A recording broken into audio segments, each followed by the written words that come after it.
puji-pujian.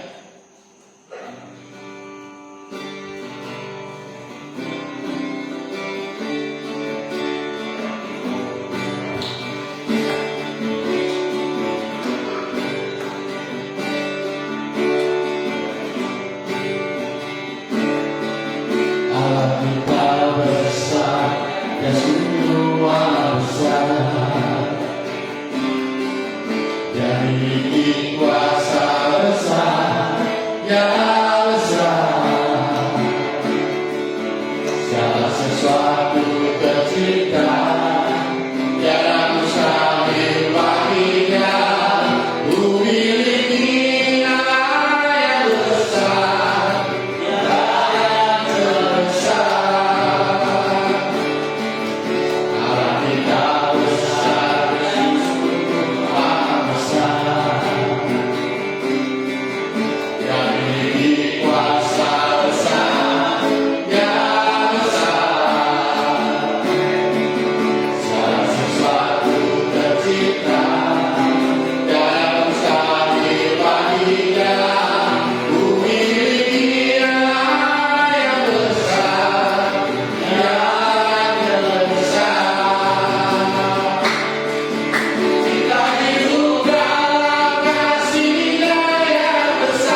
kemuliaan-Mu, iman bersama Aku. Kaulah pemilik hidupku, Yesus Kristus Tuhan.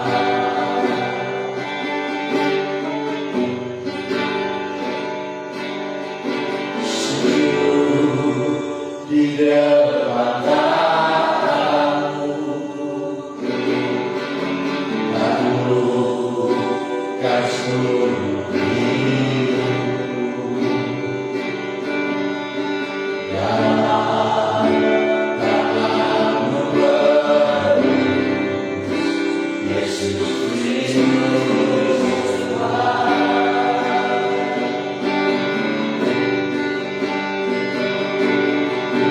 Tiada satu pun yang luput dari keadaan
Mari kita kasih Kristus kita dan kebaikan Tuhan dalam kehidupan kita.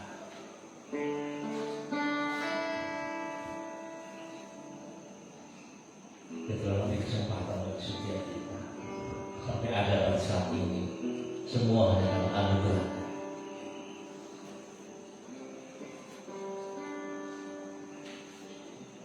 Mari saudara, setiap waktu saudara boleh bersyukur kepada Tuhan.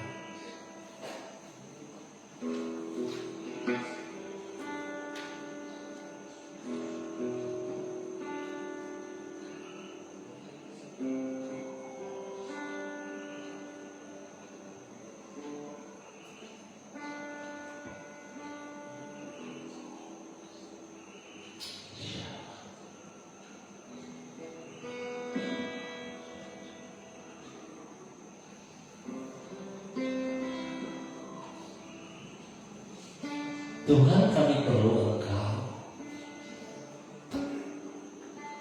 Kami sungguh sadar bahwa hanya di dalam Engkau kehidupan kami benar-benar hidup.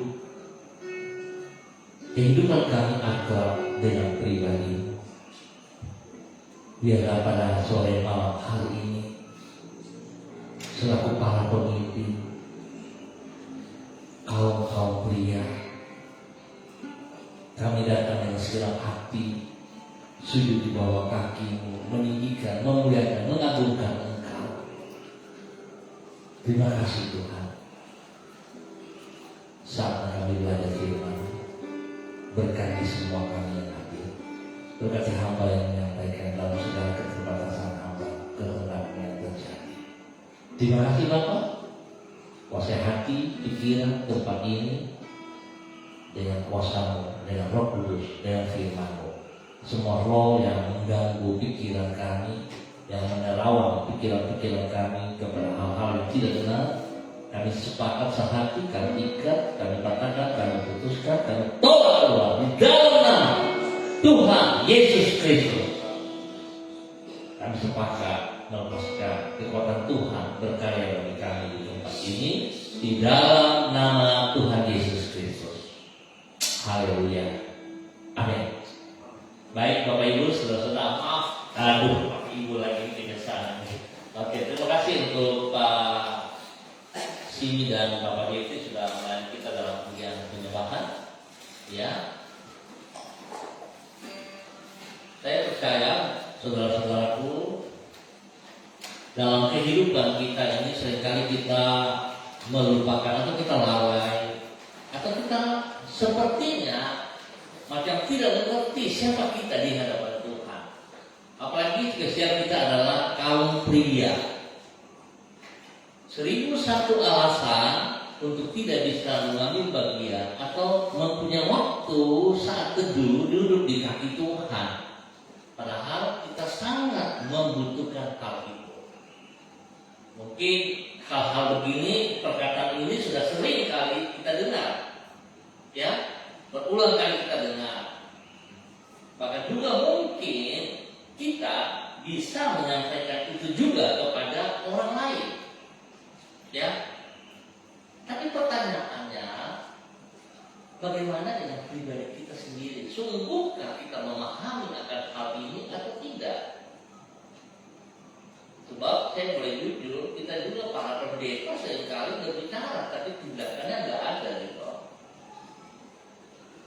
Benar. Karena bisa kita lihat dari cara di dalam sebuah pertemuan, dari kehadiran saudara, kita bisa lihat hal itu. Ya, ataupun mungkin di dalam rumah tangga Anda masing-masing yang sudah berkeluarga, yang belum berkeluarga, bagaimana waktumu dengan Tuhan setiap hari? Apakah kita bisa melakukan? Kita dengan taat setia mengerjakan itu, atau nanti kalau ada yang berbicara dulu, ada suara dulu, baru kita mau melakukan. Tapi melakukannya juga dengan terpaksa.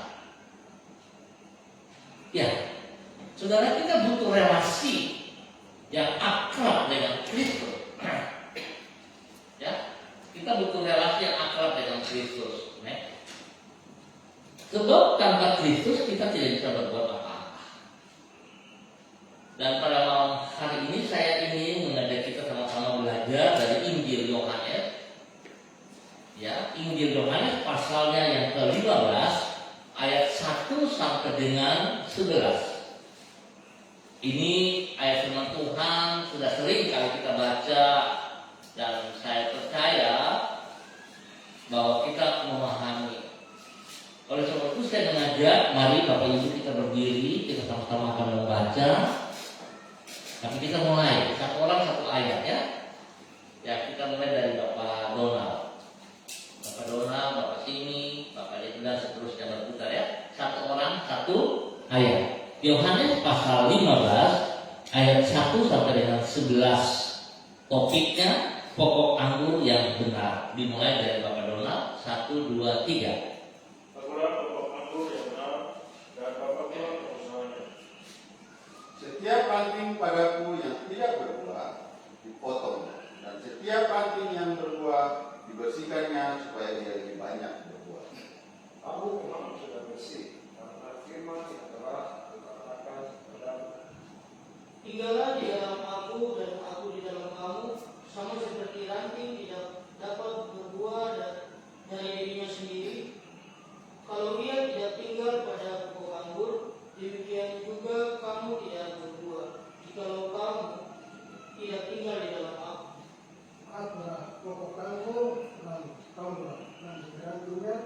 Barang siapa tinggal di dalam aku dan aku di dalam ia berbuah banyak, sebab di luar aku kamu tidak dapat berbuat apa-apa. Dan kenapa berarti? Di dalam kamu Barang siapa? barang siapa tidak tinggal dalam aku, dibuang dan seperti aku dan dirinya sendiri. Kemudian dikumpulkan orang dan dikatakan dalam api dan dibakar. Iya, maaf Bapak yang udah pakai kacamata. Susah. Oke, Pak Andi, Saudara Andi. Jikalau kamu tinggal di dalam aku dan firmanku tinggal di dalam kamu, mintalah apa saja yang kamu kehendaki dan kamu akan menerimanya. Ayat 8. Dalam hal inilah sebabku dikerjakan, yaitu jika kamu berbuah banyak, dan dengan demikian kamu adalah murid-murid. Bila seperti Bapa telah mengasihi aku, dengan demikianlah juga aku telah mengasihi kamu. Tinggallah di dalam kasihku itu. Ayat 10. Jikalau kamu menuruti perintahku, kamu akan tinggal di dalam kasihku, seperti aku menuruti perintah Bapakku dan tinggal di dalam kasih. Semuanya itu kukatakan kepadamu, supaya sukacitaku ada di dalam kamu dan sukacitamu menjadi penuh. Amin. Tuhan memberkati kita semuanya. Silakan duduk. Baik, saudara-saudara, kita akan belajar melihat bagaimana kita membangun relasi yang akrab supaya kita bisa memiliki relasi yang akrab dengan Kristus. Kita harus tinggal di dalam Kristus. Tidak bisa tidak, ya, tinggal di dalam Kristus. Kenapa demikian, saudara? Saya melihat begini.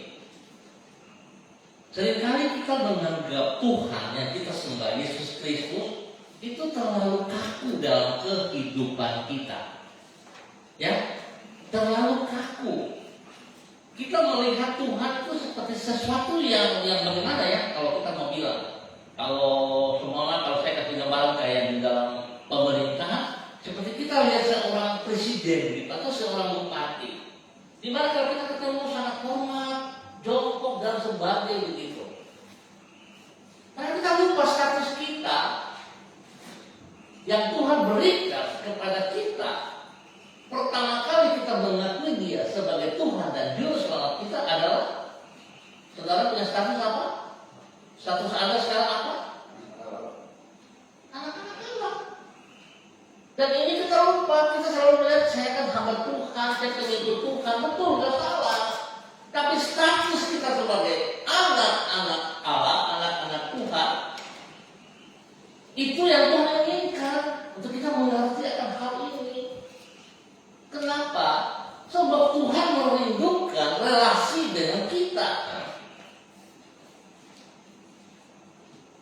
Nah, oleh sebab itu betapa pentingnya saudara kita terus membangun relasi intim dengan Tuhan. Kenapa? Kita tahu dia Bapa. Kalau dia Bapa, tentu kita bisa mengeluarkan isi hati kita dari yang baik sampai yang tidak baik, betul tidak? Ya, kalau kita mengeluarkan kata-kata yang tidak baik pasti dapat tegur. Tapi biasa, Bapak. Bukan kita lain, bukan kita sembunyi. Kalau Bapak tegur kita berarti punya tujuan supaya kita menjadi baik. Tapi pada saat kita membutuhkan sesuatu, kita juga minta kepada Bapak. Apakah Bapak tidak memberi? Halo Bapak-Bapak, waktu anak-anak meminta, apakah Anda tidak memberi? Memberi tidak? Sesusah-susahnya Anda pasti berjuang untuk memberi. Benar tidak? Ya, apalagi Bapak kita yang di surga. Tidak pernah tidak untuk tidak memberi. Ya, benar ini saudara. Saya kasih satu gambaran contoh sederhana sekali. Keluarga saya seperti beda pendapat. Lalu mereka ribut, dan saya hadir di tempat itu. Saya berkata kepada mereka karena saudara orang tua. Jadi A dan B. A ini bagian dari saya, B ini saudaranya dia, ada orang tua. Mereka beda pendapat. Yang bertanya ya itu. Saya datang, saya berkata nomor satu kepada orang tua, saya minta maaf karena terjadi beda pendapat, perselisihan, terjadi keributan seperti ini. Lalu kemudian saya juga minta maaf kepada saudara di sini. Dan apa yang terjadi? Kalau saya katakan, kenapa kamu harus minta maaf ke sana? Perhatikan yang baik-baik. Seringkali pada saat kita tahu kebenaran, tapi kita tidak mau melakukan kebenaran itu. Ya, sekali lagi. Seringkali kita tahu kebenaran, tapi kita tidak mau melakukannya. Saya berkata kepada saudara saya, kamu lihat nanti hasilnya. Saya mengatakan kepada orang tua dan saudara, maaf. Bukan berarti asal ngomong maaf, tapi pada saat saya berkata demikian, saya sedang melepaskan kuasa Tuhan yang Tuhan percayakan kepada kita. Sudah paham? Ada kuasa yang Tuhan berikan kepada kita pada saat kita berhadapan dengan orang-orang yang tidak suka kita, yaitu apa? Bukan, itu musuh kita. Tapi apa yang Tuhan kasih kepada kita? Yang harus kita melepaskan apa itu? Ya, otoritas, kuasa. Tapi apa dia yang bunyinya? Apa coba? Kalau kita mau musuh, apa yang harus kita lakukan ke musuh itu? Apa yang harus kita kerjakan? Ya, mengampuni kan? Itu senjata kita, itu kekuatan kita yang kita pergunakan. Karena kita memperkatakan firman Tuhan harus pada tempatnya, bukan asal bunyi. Kalau saudara mau memahami hal ini. Nah, oleh sebab itu kenapa saya senang kaum pria harusnya menyadari bahwa kita ini adalah pemimpin. Kalau pribadi kita sendiri nggak bisa memimpin diri kita, bagaimana mungkin kita bisa memimpin orang lain? Karena saudara yang sudah nikah, oke, tapi yang dulu nanti besok pasti akan nikah dan Anda akan memimpin rumah tanggamu. Saudara akan memimpin istrimu, memimpin anak-anakmu, dan juga mungkin terlibat dalam perusahaan, di dalam pelayanan, Anda memimpin. Nah, kalau Anda tidak bisa memimpin dirimu sendiri, bagaimana mungkin saudara bisa memimpin orang lain? Ya, ini sangat penting, saudara. Tidak bisa tidak. Kita sudah harus melatih diri kita dari hal-hal yang kecil. Firman Tuhan juga berkata, kita selalu mau dihargai, mau dihormati. Betul ya? Tapi firman Tuhan berkata, kalau kita mau orang lain berbuat baik kepada kita, maka kita harus terlebih dahulu berbuat baik. Itulah pemimpin. Tapi kalau kita lagi panas hati, lagi gondok, lagi emosional, pada saat kita mau melakukan yang baik, diri kita berperan kan? Maka orang-orang di sekitar kita yang sepertinya kita membela mereka marah sekali sama kita. Ya, sayang sekali gitu. Saya sangat berharap saudara-saudara kaum pria, ya, mulai bertindak. Setiap tindakanmu dari perkataan itu harus sesuai dengan firman Tuhan.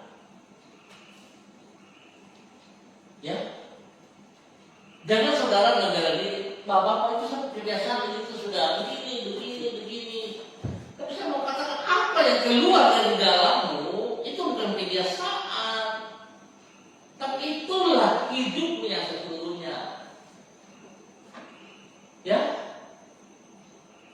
apa yang keluar dari dalam mulutmu itulah isi hatimu, itulah kekuatan dari Tuhan yang sedang Tuhan percayakan kepada Anda.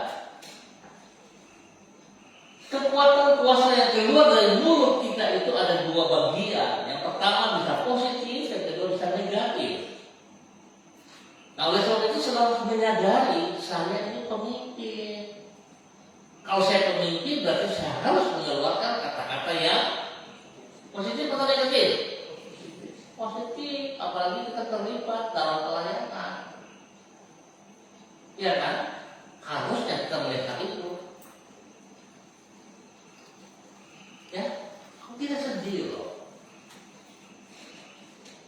Iya, kalau tidak sedih sekali. Oke, tinggal di dalam Kristus, silakan. Yang pertama, kehidupan yang benar-benar hidup. Jadi kalau kita tinggal di dalam Kristus, baru kita bisa melihat kehidupan yang benar-benar hidup. Ya, kehidupan yang benar-benar hidup adalah kehidupan yang tidak sia-sia.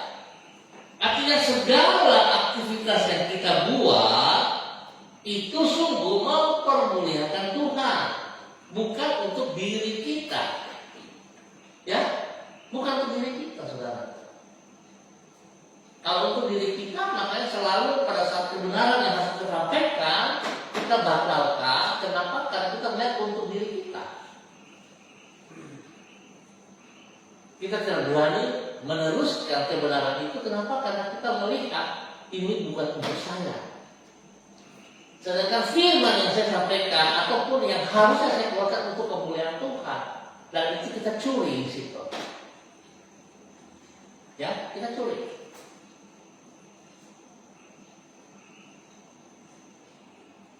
Kita lihat, kita mengikuti contoh daripada Lucifer, daripada si jahat.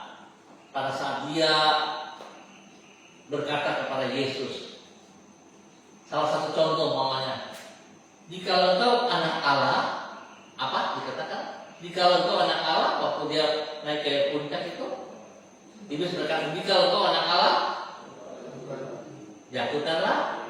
Pertanyaan saya, Iblis tahu tidak bahwa Yesus itu anak Allah? Tahu tidak? Tahu. Itu yang sering kali terjadi di diri kita. Kita tahu Tuhan kita tahu aturan-aturannya, kita tahu apa yang dia percayakan kepada kita. Tapi seringkali kita mencobanya dengan apa? Tidak melakukan. Ya, maaf. Kalau kita memiliki sifat mental seperti itu harusnya apa? Kita mencari dia, kita harus bertobat kembali.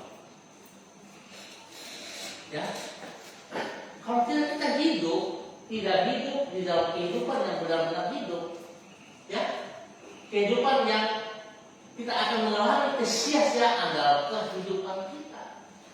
Ya, nah saudara melihat pada ayat 2 dikatakan setiap ranting padaku yang tidak berbuah dipotongnya dan setiap ranting yang berbuah dibersihkannya supaya ia lebih banyak berbuah.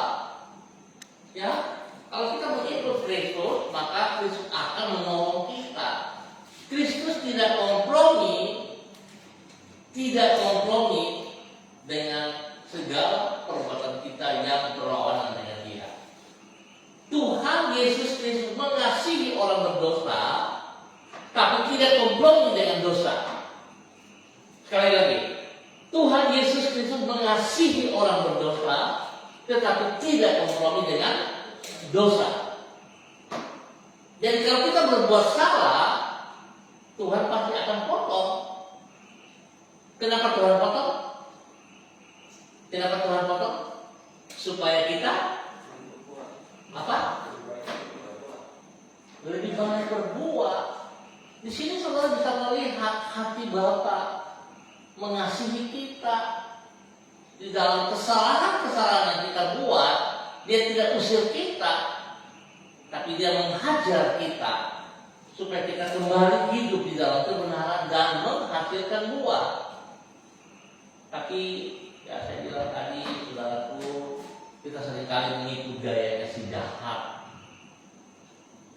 Kalau engkau anak Allah, seperti Tuhan nggak mengenal kita atau kita tidak mengenal Tuhan begitu. Sayang sekali saudara-saudara. Ya, harusnya kita rubah. Kalau saya bertanya, saudara mau diberkati? Halo, saudara mau diberkati? Mau tidak? Saya percaya semua orang pasti mau diberkati. Tapi kita lupa bahwa sesungguhnya sang sumber berkat itu sudah ada dalam diri kita. Tapi kita tidak melihat akan hal itu. Ya, kita tidak melihat sang sumber itu yang ada dalam diri kita. Kenapa? Karena kita egois, kita mementingkan diri kita sendiri. Kita tidak hidup sungguh-sungguh hidup di dalam Kristus Yesus. Ya, kita hidup di luar daripada apa yang telah saudara katakan dalam kehidupan kita. Kita kehidupan yang sia-sia. Kenapa? Karena kita mengikuti bagian kita sendiri, bukan dari Tuhan. Selanjutnya dikatakan kehidupan yang memuliakan Allah. Di bagian B dari poin pertama, saudara, pada ayat 8, dalam hal inilah Bapakku dipermuliakan, yaitu jika kamu berbuat banyak, dan dengan demikian kamu adalah murid-muridku. Jadi saudara jangan mengaku-ngaku, saya murid Kristus. Kenapa saya murid Kristus? Karena saya sudah terima Dia sebagai Tuhan dan Juru Selamat, karena saya masuk ibadah, karena saya melayani, karena saya begini, karena saya begini, karena saya begini. Tetapi saudara, itu sudah salah. Tapi saudara perhatikan, apakah saudara menghasilkan buah atau tidak? Dalam kehidupan kita, kita harus menghasilkan buah. Perhatikan, dalam hal inilah Bapakku akan dipermuliakan jika kamu apa? Berbuah banyak. Kita harus berbuah. Baru hidup kita bisa memuliakan Tuhan. Jadi kalau kita bisa berbuah, kita memuliakan Tuhan, kita bisa berkata, saya murid Kristus, bisa oke, itu benar, nggak salah. Tapi kalau kita tidak berbuah, ya bagaimana mungkin? Bagaimana supaya kita berbuah? Anda pasti tahu. Semua sudah mengikuti pelajaran dasar Kekristenan. Paling sederhana, saudara punya waktu dulu di kaki Tuhan. Saudara punya waktu untuk sujud menyembah Dia. Saudara punya waktu untuk membaca Alkitab firman-Nya dan mendengar serta melakukan. Baru saudara bisa berbuah. Kalau tidak bisa saudara. Ya.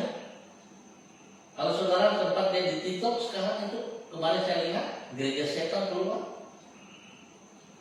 Wanita-wanita yang datang banyak di depan, dia punya para hamba-hamba duduk pakai topeng semua, setiap orang tidak kuat. Uangnya tebal-tebal loh. Jadi mereka datang melawan Yesus Kristus, menolak Yesus Kristus, membantah Yesus Kristus tidak ada, tidak hidup. Mereka mengakui bahwa setan itu adalah Tuhan. Mereka dikasih sebuah uang. Ini sudah terang-terangan dengan akhir zaman. Jadi saudara jangan melihat kalau kita melakukan seperti itu, berarti kita anti Kristus. Saya mau katakan saudara, bisa-bisa kita juga adalah pelakor daripada anti Kristus itu.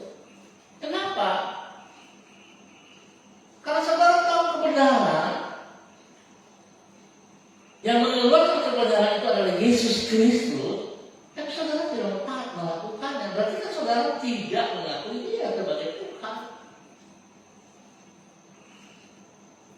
Ya, berarti kan saudara tidak percaya kepada Dia. Saudara bisa mengaku saya percaya Yesus Kristus, tapi perkataan firman dan saudara tidak lakukan, ini pertanyaan saudara. Ya, kecil apapun. Maka tadi saya katakan kalau kita bicara firman Tuhan, kita mau bicara dengan firman Tuhan harus sesuai pada tempatnya. Tidak bisa terbunyi kan? Kita harus lihat itu. Supaya Anda bisa mengerti betul bahwa firman Tuhan ini yang waktu saya berbicara dengan seseorang, saya pergunakan dia, itu akan terjadi jika saudara membaca Alkitab. Bukan dengan kata orang. Ya, satu ayat firman Tuhan diucapkan oleh 5 orang itu bisa berbeda artinya menurut apa yang mereka inginkan pada saat itu. Oleh sebab itu betapa pentingnya setiap pribadi kita harus aktif, setia, taat, membaca firman Tuhan dan melakukannya dalam kehidupan kita hari lepas hari. Kalau tidak bisa saudara. Ya, kalau tidak bisa. Saya boleh minta pointernya ya? Otak aku nih. Ya. Ya sekali lagi, saudara, ada ayat 8, kita harus berbuah. Tanpa berbuah, kita tidak bisa berbuat apa-apa ya. Penting berbuah.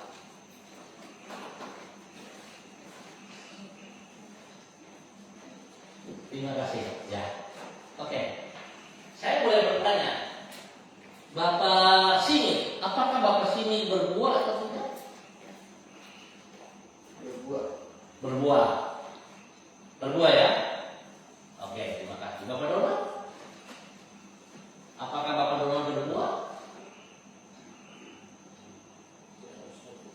Seharusnya berbuah. Di sini tidak ada salah. Kita mau belajar semua, jadi mau bertanya. Oke, dari anak muda. Reno, apakah Anda berbuah? Berbuah. Oke. Kalau kita katakan kita berbuah, kita tahu dari mana kita berbuah. Kalau kita melihat sebuah pohon jambu, kita bisa tahu bahwa ada buah itu bagaimana cara melihatnya. Ada buah. Yang jawab ada buahnya ya? Iya kan? Ada buahnya berarti sebenarnya pohon jambu itu berbuah, betul tidak? Itu kita baru lihat wujudnya berbuah. Belum lagi nanti kita harus melihat buahnya itu bermutu atau tidak. Iya kan? Kalau bermutu tentu kita harus menikmati dulu berdasarkan hasilnya dia manis atau pahit. Jadi kalau kita berbuah, orang yang akan melihat, bukan kita. Buah kita itu positif atau negatif, pahit atau manis. Ya kan? Jadi kalau saudara berkata saya berbuah, pasti berbuah, tidak mungkin tidak. Tapi yang kita mau lihat apa? Hasil buah. Itu dia. Ya. Karena kita harus memuliakan Bapa. Kamu berbuah banyak dan yang demikian kamu adalah murid-muridku. Berbuah banyak dalam hal yang positif, ya, bukan negatif. Sebab hari ini kan kalau kita mau melihat buah-buah yang manis saat ini, mereka bisa menghasilkan buah-buah yang besar, empuk, manis dengan memakai apa? Pupuk. Secara pengetahuan tidak salah, ya kan?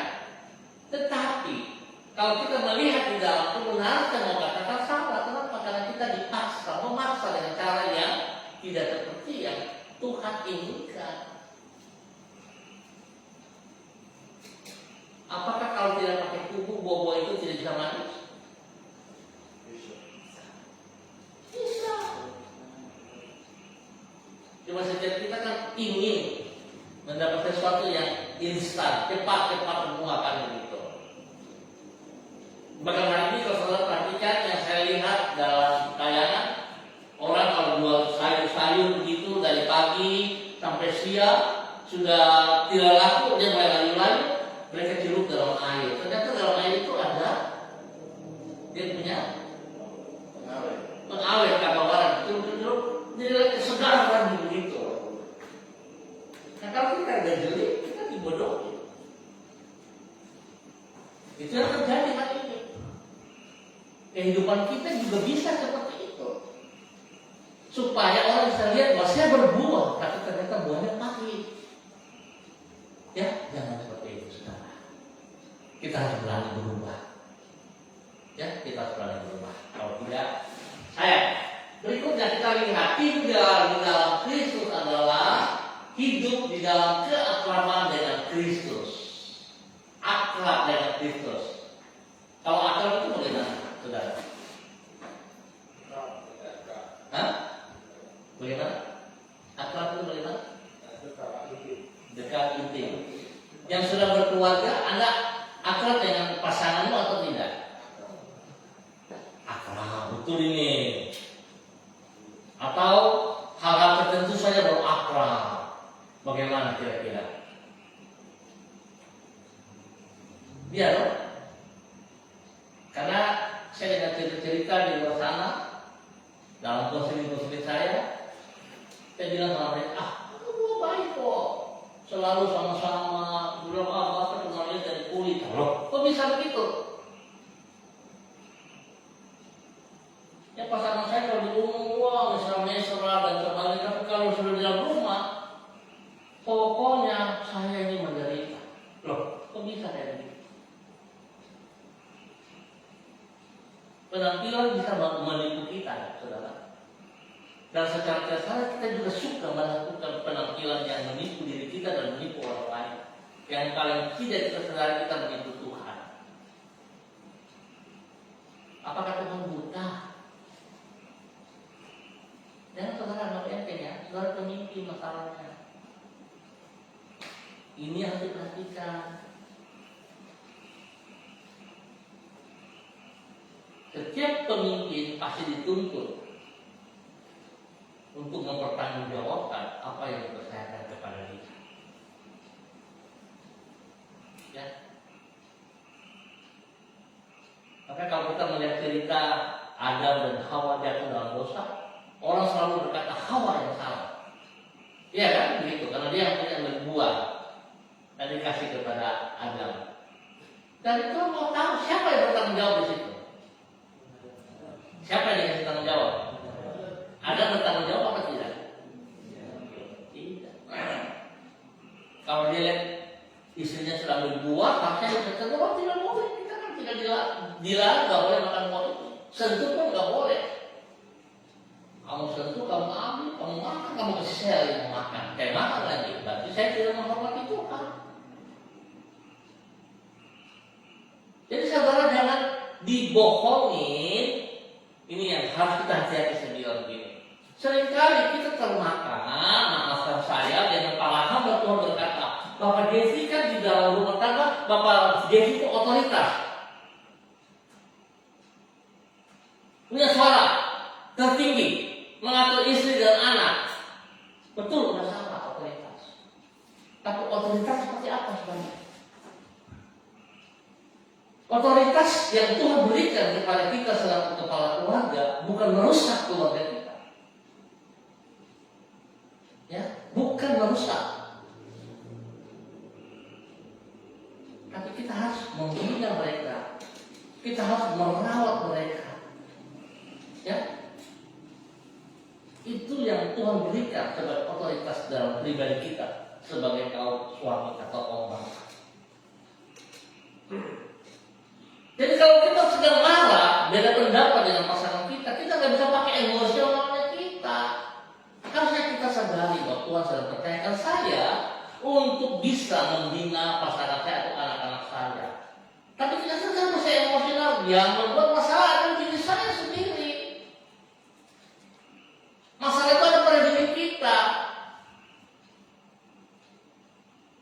Sehingga kita tidak mau melihat kebenaran itu menjadi fakta dalam kehidupan kita, saudaraku. Ya, ayo mari kita belajar. Kita belajar. Setiap kali Anda lagi emosi, berdiam dirilah sejenak, tarik nafas dalam-dalam, lalu minta Roh Kudus tolong saya. Ya, jangan berbicara dulu, tarik nafas dalam-dalam, berkata Roh Kudus tolong saya. Roh Kudus di mana? Jauh atau dekat? Dalam diri kita kan? Fungsinya Roh Kudus dalam diri kita apa?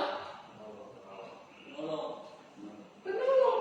Terus kalau Anda minta Tuhan tolong saya, salah atau enggak?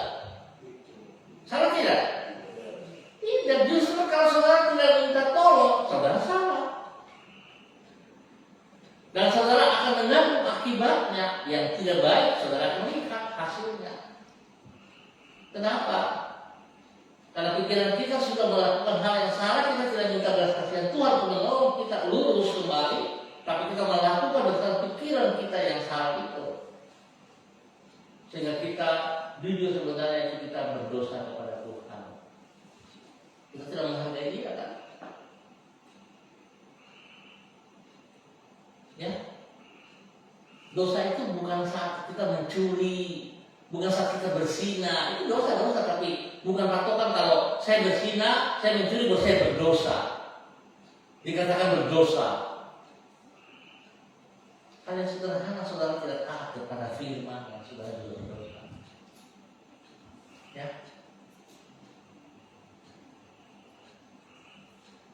Kalau bapak-bapak melihat anak tidak taat kepada perkataan bapak-bapak, anak-anak itu memperdagang Anda bagaimana? Anak itu seperti apa yang kita lihat, memandang dia. Karena itu hal itu berulang-ulang. Kira-kira gimana? Ya, anak yang kurang ajar. Yang lain gimana? Bandel, apa lagi? Ya kalau pandangan kita seperti itu nggak salah, namanya itu yang kita lihat, betul kan? Kalau kita mau bandingkan dengan Bapak kita di surga sangat berbeda jauh. Maka saya tadi katakan, Tuhan mengasihi orang berdosa, tapi tidak kompromi dengan dosa. Dan Tuhan berkata kepada seseorang yang salah, karena dia tahu persis dia salah, dan Tuhan tidak pernah berbuat salah. Tapi diri kita, seringkali kita menyalahkan anak-anak kita, pasangan kita, tapi kita tidak pernah melihat kesalahan itu terjadi karena diri kita. Ini yang harus kita benahi, ya. Ini yang harus kita benahi. Kalau tidak, saudara, kita akan jadi pembohong dan kita menyakitkan hati Tuhan. Sangat sayang kita lah, ya. Saudara ya, mendengar dia berbicara melalui firman. Saudara tahu firman Tuhan, saudara tidak melakukan. Artinya apa? Saudara mendengar tapi saudara tidak melakukannya. Sesungguhnya saudara tidak mendengar.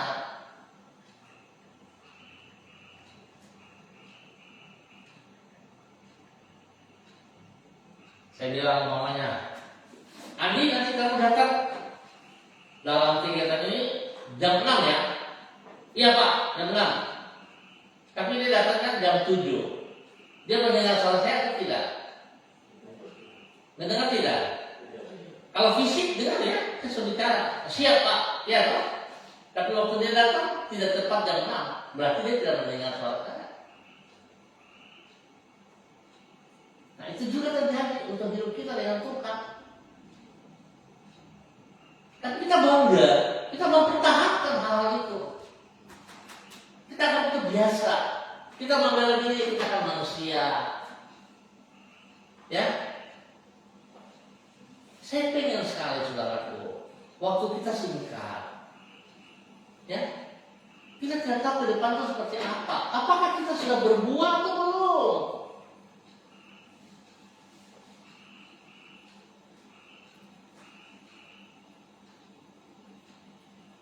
Kalau kita tidak berubah, sayang sekali. Saudara ingat, tugas saudara bukan melayani dalam gereja, baru itu saudara bangga diri. Tidak, saudara. Gereja itu bengkel. Gereja itu tempat memperbaiki kita. Makanya seringkali saya juga rasa bagaimana ya, orang masuk ibadah, masuk gereja, kita minta, kita bentuk, kita nasihati, kita tegur, mereka tersunggi keluar. Mereka marah sama kita. Padahal kan tahu bengkel. Kalau bengkel ada bawa masuk motor Anda ke bengkel, apakah sampai sana langsung jadi baik begitu? Apa ya, supaya dia jadi baik, apa yang dikerjakan? Tentu harus dibongkar sana, bongkar ini. Kalau ada yang pengen pasti diketuk-ketuk dan sebagainya. Apakah itu sakit tidak? Sakit. Tapi setelah itu hasilnya bagaimana? Bagus kan?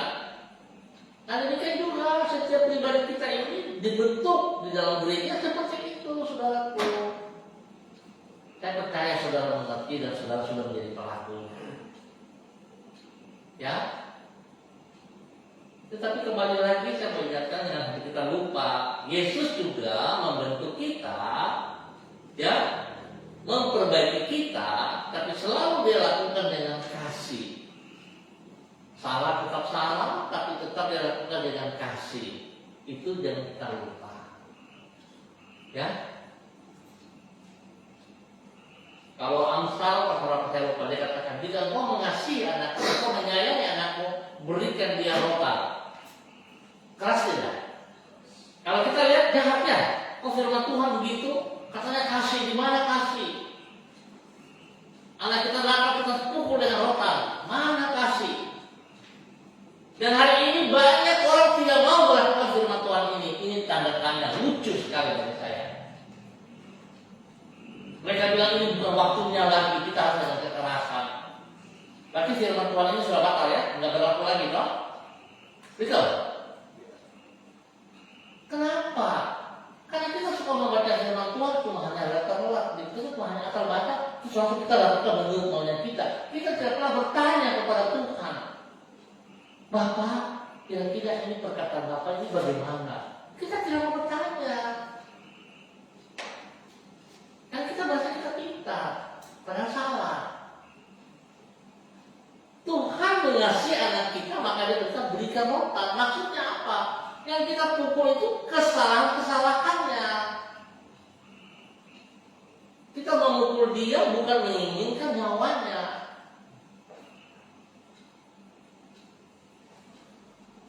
Tapi memang kalau kita mau melihat perbedaan terjadi ya, zaman dulu dengan sekarang berbeda jauh sekali ya. Orang kita dengan orang tua berbeda ya, coba. Pasti Pak Jeki masih ingat kalau Bapak, Abu Sita dan teman-teman, Pak Jeki bisa langsung masuk gabung di dalam itu. Bapak agak kening saja langsung hilang. Kalau tidak, kamu pulang dan kau tahu sendiri. Iya kan? Tapi hari ini, woi datang bercanda, cerita dengan Bapak kamu. Ya kita melihat tidak salah sih, tetapi kita tahu batas-batasnya juga, iya kan? Nah sekarang saya bertanya, kenapa hal ini bisa terjadi? Karena kita bukan anak-anak itu. Karena kita tidak berani menyatakan disiplin kepada mereka. Anda pemimpin dan Anda harus berani menyatakan hal itu. Caranya bagaimana? Ya jangan di depan orang. Pada saat orang itu pergi, Anda panggil. Kalau besok ada Bapak punya teman atau apa, kamu tidak boleh begini ya. Harus dijelasin. Itu tidak sopan. Nanti orang bilang Papa dan Mama tidak tahu mengajar kamu. Tapi sekarang orang tua bangga. Ya fakta terjadi ya. Bangga. Karena saya bilang firman Tuhan dihapus ya. Betul tidak? Ya kan hari ini banyak sekali kita ya selaku hamba-hamba Tuhan. Saya juga mengerti gimana ya. Banyak firman Tuhan sepertinya mau dipotong, mau dikabulkan dengan pola pikir mereka sendiri. Kamu baru lahir 30 tahun kemarin. Kamu mau bicara firman Tuhan yang sudah waktu berabad-abad. Kebenaran yang sudah kita dengar berabad-abad. Kita baru yang 30 tahun mau mempertahankan ini kan tanda tanya loh gitu. Lain kalau benar-benar itu salah dari Tuhan. Ya. Karena kan harus ada dia punya hal-hal yang kita lihat benar atau tidak.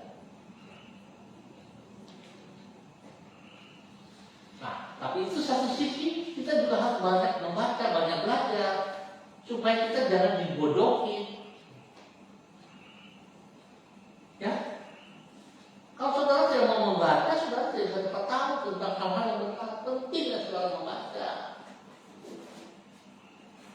Lihat HP bisa berjam-jam.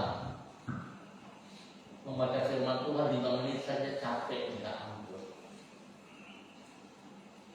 Ya, saudara tidak mau mengisi pikiranmu dengan kebenaran firman Tuhan. Kalau saudara mengisinya yang benar, saudara menjadi berkat. Ayo, kaum pria harus berani, ya. Kita melihat ayat 7. Jikalau kamu tinggal di dalam aku dan firman-Ku tinggal di dalam kamu, kita mau tinggal di dalam Tuhan dan kita tidak mau firman tinggal di dalam kita. Iya kan? Kita mau mengakui kita sebagai anak Tuhan, tapi kita tidak mau melakukan apa yang Dia katakan kepada kita.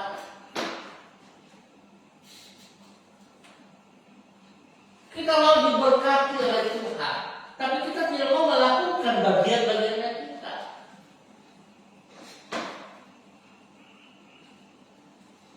Jadi mari saudara-saudara, kalau saudara mau diberkati oleh Tuhan, lakukanlah bagian kita masing-masing.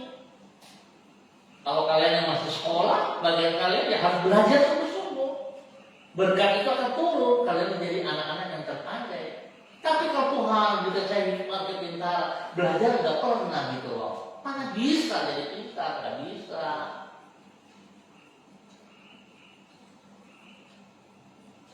Harus kita bertindak bagiannya kita. Apakah nggak punya waktu? Aduh maaf, waktu kalian terlalu panjang. Ya kan waktu kita semua terlalu panjang begitu. Benar ini.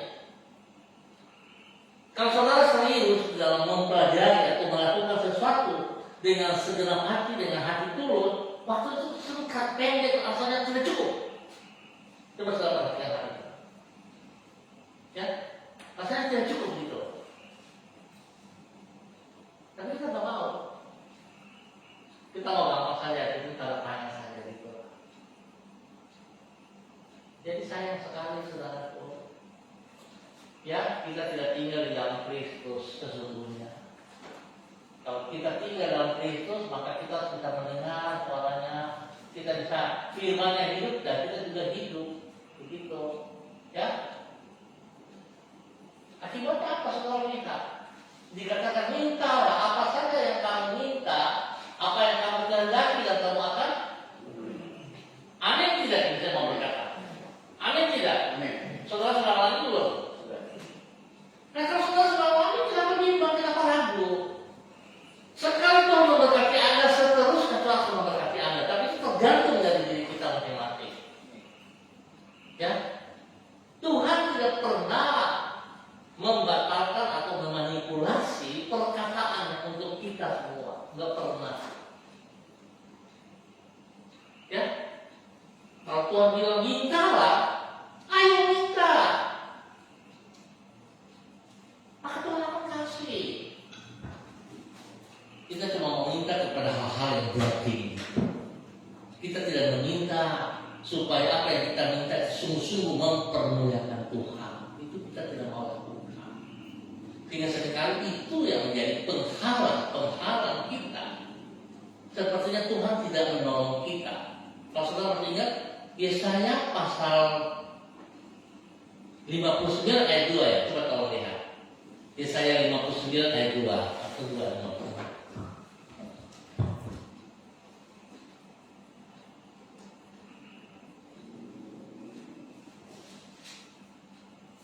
Ya, bisa ada yang bisa ketemu?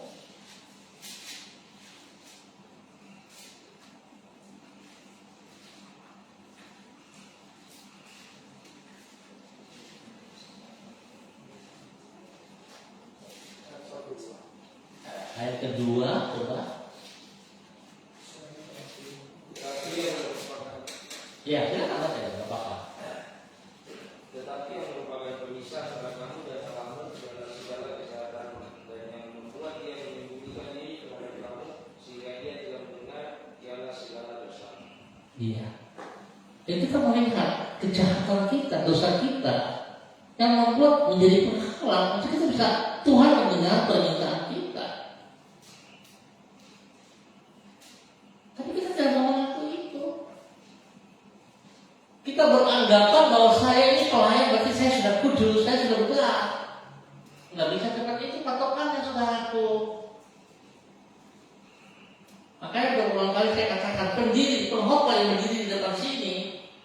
Tidak beda dengan Asia di depan sana. Maka kalau boleh jujur, Asia lebih baik daripada pengkhotbah di tempat ini. Kalau Asia lebih sungguh-sungguh melakukan firman Tuhan, melakukan artinya apa yang dikatakan Tuhan dia lakukan. Kita di sini seolah-olah macam kita melakukan firman Tuhan dengan pengetahuan kita, berbicara manis dan berbahagia, tapi kita tidak melakukannya. Asia lebih baik daripada kita. Jadi mari saudaraku, ya, kita tahu bahwa itu tidak benar di mata Tuhan, jangan kita lakukan. Kita berani putuskan, lempar jauh-jauh dari kehidupan kita, supaya apa? Kita diberkati, ya. Dan hal itu tidak susah pas saudara melakukannya. Oke, kita lihat. Berbicara kepada dia melalui doa, ini penting, ya. Salah satu hal yang sudah kita memberi yaitu ibadah harian. Saya senang kemarin kalau kita ketemu sini selalu yang lihat ini Bapak Simpson. Bapak Simpson mengandung papami. Kita ibadah harian dulu. Wow. Di rumah ibadah harian tidak ya? Ini penting ya, saudara. Kan kalau kita lihat ibadah harian cepat sekali, cuma 5 menit, 2 menit, 5 menit. Kalau pagi dan malam 5, yang siang cuma 2 menit saja. Iya kan? Tapi jangan kita lihat kebutuhan begitu. Kita harus melihat kebutuhan kita. Ayo kita lakukan dulu. Kalau buka HP bisa berjam-jam pada waktu. Masa ibadah harian nggak bisa? Pak, saya kerja. Siapa bilang kamu nggak kerja? Kamu kerja kan kamu bisa istirahat. Nggak ada dan tidak. Tuhan menolong kita. Kita yang tidak mau ditolong sama Tuhan. Ya, jadi ini penting berbicara kepada dia melalui apa? Doa. Jika kamu tinggal dalam aku dan firmanku tinggal di dalam kamu, mintalah, doalah apa saja yang kamu kehendaki dan kamu akan menerimanya. Minta itu berbicara tentang doa, komunikasi kita dua arah.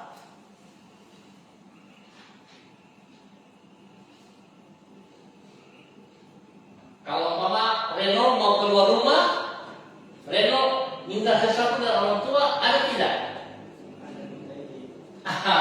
Pintar sekali kamu. Itu penting. Minta izin, bukan minta uang. Kalau orang tua nggak kasih, berarti tidak apa-apa, tidak boleh keluar, iya kan? Yang itu otoritas, iya kan? Ya kalau kita juga minta kepada Bapak, kalau Bapak belum beri, ya kan saya bilang penyebabnya itu di Yesaya pasal 52, 59 ayat 2 itu salah satunya. Tapi kalau kita benar-benar sebelum saya meminta kepada Bapak, Bapak tahu tidak tujuan kamu kemana? Bapak tahu. Ya apalagi Bapak kita di surga, Dia Maha tahu. Coba kita sekali mencobai Bapak kita. Kita sudah tahu bahwa Bapak tidak suka kalau kita keluar sana, kalau kita ngomong-ngomong sama Bapak paling tidak suka. Kan kita mau cuma, Bapak saya ingin sama ketemu dengan teman-teman. Bapak tanya teman siapa? ABCD. Tidak, masuk kembali. Kenapa? Kalau kamu minta izin hal yang tidak bagus, tidak mungkin Bapak kasih. Iya kan? Tapi kalau betul-betul Bapak saya ingin mau di sekolah kita ada pertemuan. Oh ya, ini uang ojek. Tanpa minta pun langsung dikasih. Karena benar yang dilakukan. Jadi mari saudara, kita minta yang benar, ya. Kita minta yang benar, kita doa yang benar. Dalam kita lihat dari Job Matius pasal 26 ayat 61, berjaga-jagalah dan berdoalah supaya kamu jangan jatuh ke dalam pencobaan. Roh memang penurut tetapi daging lemah. Jadi kita butuh Tuhan setiap saat. Komunikasi kita dengan Tuhan kita harus jaga. Yang nggak bisa enggak, kita harus berjaga-jaga dan berdoalah. Ini akhir zaman. Kalau saudara pelayan, kalau saudara tidak berjaga-jaga, berarti saudara bukan pelayan. Iya kan? Kita diibaratkan sebagai pasukan tentaranya kerajaan Allah. Betul ya? Kalau kita prajuritnya kerajaan Allah, apa tugas kita? Salah satunya adalah Kita harus berjaga-jaga. Ya, kita berjaga-jaga itu kalau kita mau lihat sangat luas. Jadi bukan untuk diri kita sendiri saja, dan untuk orang di sekitar kita juga. Itu bagian daripada kita. Sebab kalau kita berjaga-jaga dalam hal yang negatif, kita merusak orang di sekitar kita. Padahal tanggung jawab kita berjaga-jaga untuk diri kita dan juga untuk orang lain. Jangan merusak mereka. Tuhan menjadikan kita supaya memiliki otoritas kekuatan kuasanya untuk berjaga-jaga karena Tuhan percaya sama kita. Kalau Tuhan tidak percaya kepada kita, sekalipun kita pakai kuasa otoritas Tuhan, aku mengusir setan demi namamu, aku sembuhkan orang demi namamu, tapi Tuhan katakan apa? Jangan kau pembuat kejahatan. Kenapa demikian? Itu firman Tuhan berkata loh, Matius pasal 3 ayat 23. Saya nggak larang, kalian udah tahu lah itu. Karena kalian tidak apa, kita tidak apa. Jadi mari, selaku pemimpin, selaku hamba Tuhan, kita harus betul-betul melakukan perintah firman Tuhan ya. Hingga ini di dalam kita harus melakukan. Tidak boleh tidak. Terbiasakan diri. Saudara harus bisa berani bertanya kalau sebagai orang bapak, sekalipun si Jim sama si kecil satu laki-laki di rumah. Elgire. Bapak dan mama bertanya, Elgire sudah berdoa belum?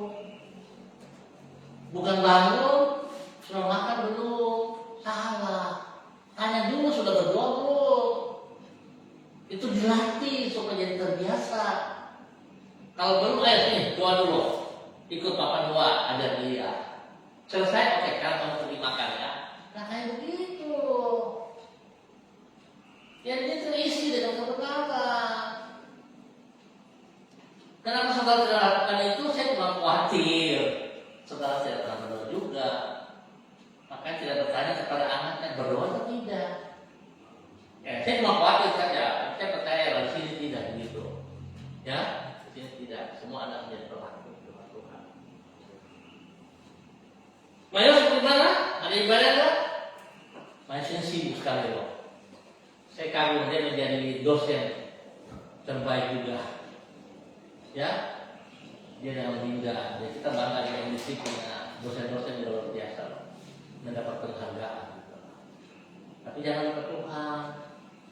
Ya, semua itu dari Tuhan, ingat, jangan lupa gitu. Apa yang kita peroleh selalu kita ingat semua karena Tuhan, bukan karena kita. Iblis bisa mencuri berkat Tuhan dan memberikan kepada kita. Kita rasa dari Tuhan, kenapa? Karena kita tidak punya hubungan yang intim, jadi kita tidak tahu bahwa ini tipu daya. Kita diberkati, kalau kita amblas. Gitu. Kenapa bisa itu? Aku mau berkati aku, kenapa bukan dari Tuhan? Maafkan saya. Jadi kan kita lupa ini. Ya, iblis malaikat punya kuasa. Malaikat itu kalau kita mau belajar sungguh-sungguh, kita lebih tinggi dari malaikat. Dan otoritas kita hilang. Kenapa? Karena kita tidak tunduk kepada apa yang Tuhan percayakan kepada kita. Sehingga berkat-berkat yang harusnya kita terima langsung dari Tuhan diambil sama iblis dulu. Kalau dikasih ini ada pembagian gitu. Padahal itu berkat kita yang sudah Tuhan sediakan. Jadi jangan mau dibodohin, ya. Oke, terakhir saudara, kita lihat jika kita tidak tinggal di dalam Kristus, di dalam doa, kita tinggal di dalam apa? Kalau saudara tidak mau berdoa, pencobaan yang mengganggu Anda semua. Oke, Tuhan memberkati kita semuanya.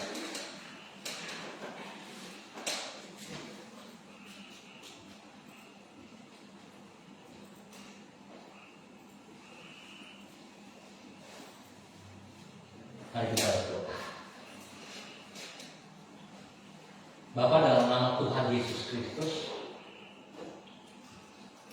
kami mengucap syukur dan terima kasih untuk kebenaran firman Tuhan yang telah kami pelajari pada saat ini. Bapa, hamba mohon belas kasihan tercurah kepada setiap pribadi yang hadir. Biar setiap pribadi Tuhan kami sungguh-sungguh memiliki relasi yang akrab dengan Kristus. kami tinggal di dalam Kristus, sehingga kehidupan yang kami alami adalah kehidupan yang benar-benar hidup, kehidupan yang tidak sia-sia, kehidupan yang senantiasa memuliakan Allah. Dan Tuhan tolong kami juga hidup di dalam keakraban dengan Kristus, sehingga kami bisa mendengar suara Tuhan dan kami bisa melakukannya. Kami bisa menjadi berkat juga kepada banyak orang. Sebab itu pada malam hari ini Bapak, dalam nama Tuhan Yesus, hamba berdoa memberkati Bapak Jeffrey, Bapak Simpson, Bapak Donald, Saudara Estau, Saudara Andi, Bapak Levinus, Bapak Yakub, Bapak Daniel, Ubi, Bapak Adolo, Farel, Reno, dan juga Mayos. Tuhan, biarlah kasih-Mu, kekuatan turun untuk setiap pribadi mereka. Pakai hidup mereka sungguh menjadi berkat dan saluran berkat dimanapun, kemanapun nama Tuhan dipermuliakan dalam hidup mereka, dan mereka berbeda dengan orang-orang di sekitar mereka. Tuhan itu dipelihara, dan apa yang menjadi pergumulan mereka Tuhan angkat keluar karena kuasa mulia dan amin. Terima kasih Bapak, kami bersyukur buat waktu yang diberikan kepada kami di malam hari ini dalam nama Tuhan Yesus Kristus. Amin.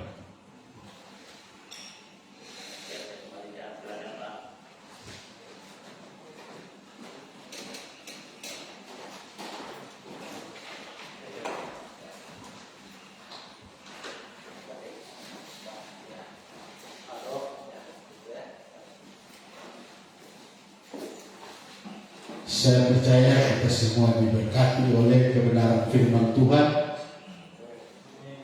Kini tiba saatnya kita akan memberikan persembahan. Baik, sebelum memberikan persembahan, mari kita berdoa. Bapa, di dalam nama Yesus, Tuhan dan Juru Selamat kami percaya Engkau tidak akan pernah meninggalkan kami.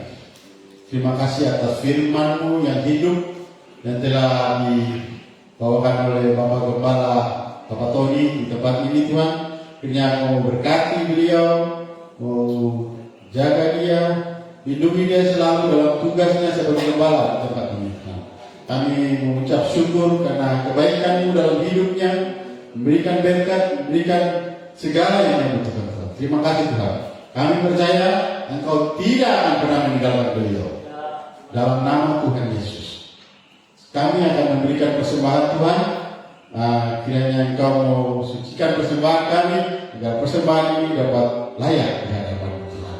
Terima kasih Tuhan. Haleluya. Amin.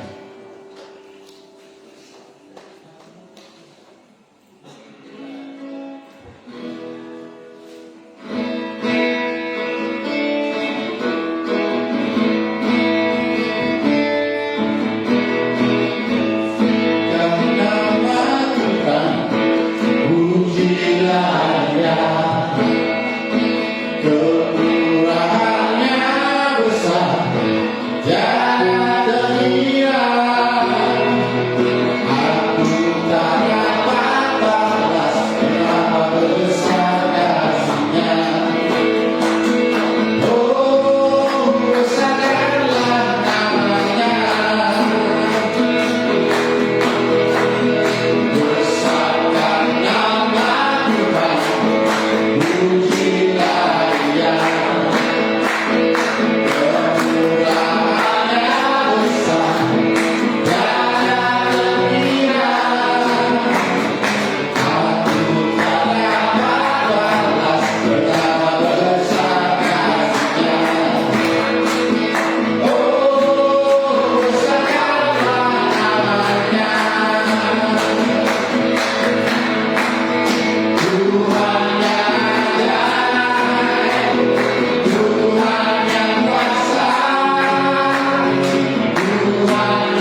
Kita berdoa. Bapa, kami bersyukur dan berterima kasih untuk kasih-Mu bagi setiap kami ya Tuhan. Kami percaya di dalam nama Tuhan Yesus, apa yang kami dengar ya Tuhan, itu menjadi rema dalam setiap kehidupan kami ya Tuhan. Kami percaya bahwa apa yang kami dengar akan kami lakukan dalam setiap kehidupan kami ya Tuhan. Biarlah kami menjadi terang, kami menjadi pelita bagi hidup kami dan bagi banyak orang ya Tuhan. Dan terutama untuk kemuliaan ya Tuhan. Terima kasih Bapa, di dalam nama Tuhan Yesus, Hamba berdoa dan mengucap syukur untuk semua yang Tuhan buat atas setiap kehidupan kami. Di dalam nama Tuhan Yesus Kristus, kami berdoa dan bersyukur. Haleluya. Amin. Amin. Shalom, selamat malam. Tuhan Yesus memberkati.